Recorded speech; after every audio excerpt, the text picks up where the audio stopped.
মুমিনেরা, মুমিন মুসলমানদেরকে আল্লাহ পাক বলছেন, যেহেতু মুমিন মুসলমানেরা আল্লাহকে বিশ্বাস করে, স্বর্গ নরক বিশ্বাস করে, এই জন্য মুমিনদেরকে আল্লাহ পাক বলছেন, মুমিন রে তোমরা আল্লাহ ও আল্লাহর রসুলের কথাগুলি মেনে নাও। আল্লাহ তার রসুল যা করতে বলতে বলছেন তারই অনুকরণ করো, সেইগুলিকে বাস্তবায়িত করো। প্রতিটি পদক্ষেপে, প্রতিটি ক্ষেত্রে আল্লাহর বাণীকে, আল্লাহর বিধানকে, রসুলের হুকুমকে পালন করো।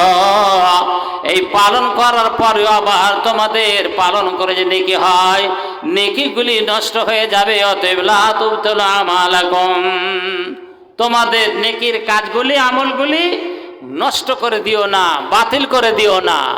কিসে বাতিল হবে শুনুন। অন্যত্র আল্লাহ বলছেন, ইয়া আইয়ুহাল্লাযীনা আমানু